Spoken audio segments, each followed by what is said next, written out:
80 কোঠায় বয়স, নুয়ে পড়া শরীর আর কপালের ভাঁজে জমে থাকা হাজারো কষ্টের রেখা। যে বয়সে নাতি নাতনিদের গল্প শুনিয়ে অবসরে থাকার কথা, সে বয়সে রাজধানীর তপ্ত পিচ ঢালা রাস্তায় রিকশার প্যাডেল ঘোরাচ্ছেন এই বৃদ্ধ। গায়ে সাদা পাঞ্জাবি আর মাথায় টুপি পরা এই মানুষটির রিকশা চালানোর একটি ভিডিও সম্প্রতি সামাজিক যোগাযোগ মাধ্যমে বেশ ভাইরাল হয়েছে। এই দৃশ্য দেখে নেটিজেনদের মনে যেমন হাহাকার জেগেছে, তেমনি প্রশ্ন উঠেছে, আমাদের সমাজকে এতটাই নিষ্ঠুর যে এই বয়সে তাকে ক্ষুধার লড়াইয়ে নামতে হচ্ছে।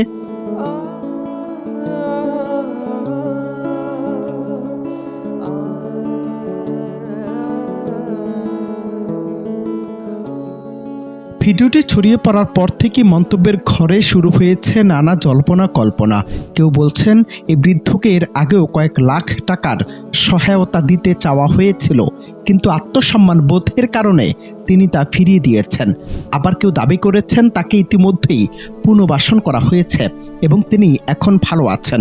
তবে এই প্রশ্ন থেকে যায়, তিনি যদি সাহায্য পেয়েই থাকেন তবে কেন আবারও তাকে এই হাড় ভাঙা খাটুনিতে দেখা যাচ্ছে?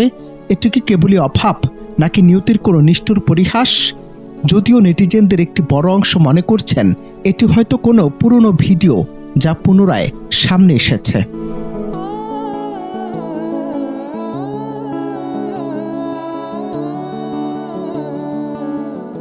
এই ধোঁয়াশা কাটাতে বিষয়টি গভীরভাবে বিশ্লেষণ করলে দেখা যায়, ইন্টারনেটের যুগে পুরনো আবেগঘন ভিডিওগুলো বারবার নতুন আঙ্গিকে সামনে আসে।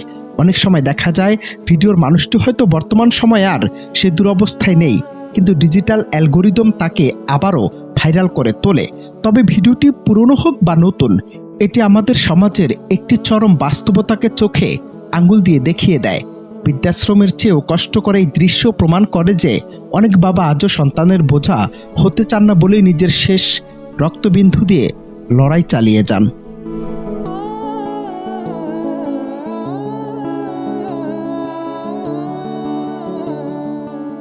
শেষ পর্যন্ত এই ভিডিওটি আমাদের আত্মিক দৈন্যদশাকে ফুটিয়ে তোলে। আমরা কি তবে এতটাই ব্যর্থ যে একজন বৃদ্ধকে নিরাপদ জীবনের নিশ্চয়তা দিতে পারছি না?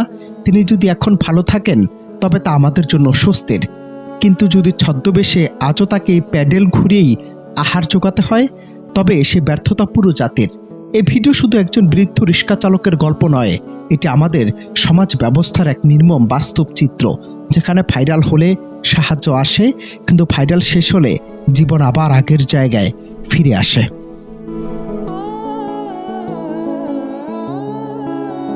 অনন্ত হাসান মাসুদ, বাংলা টিভি।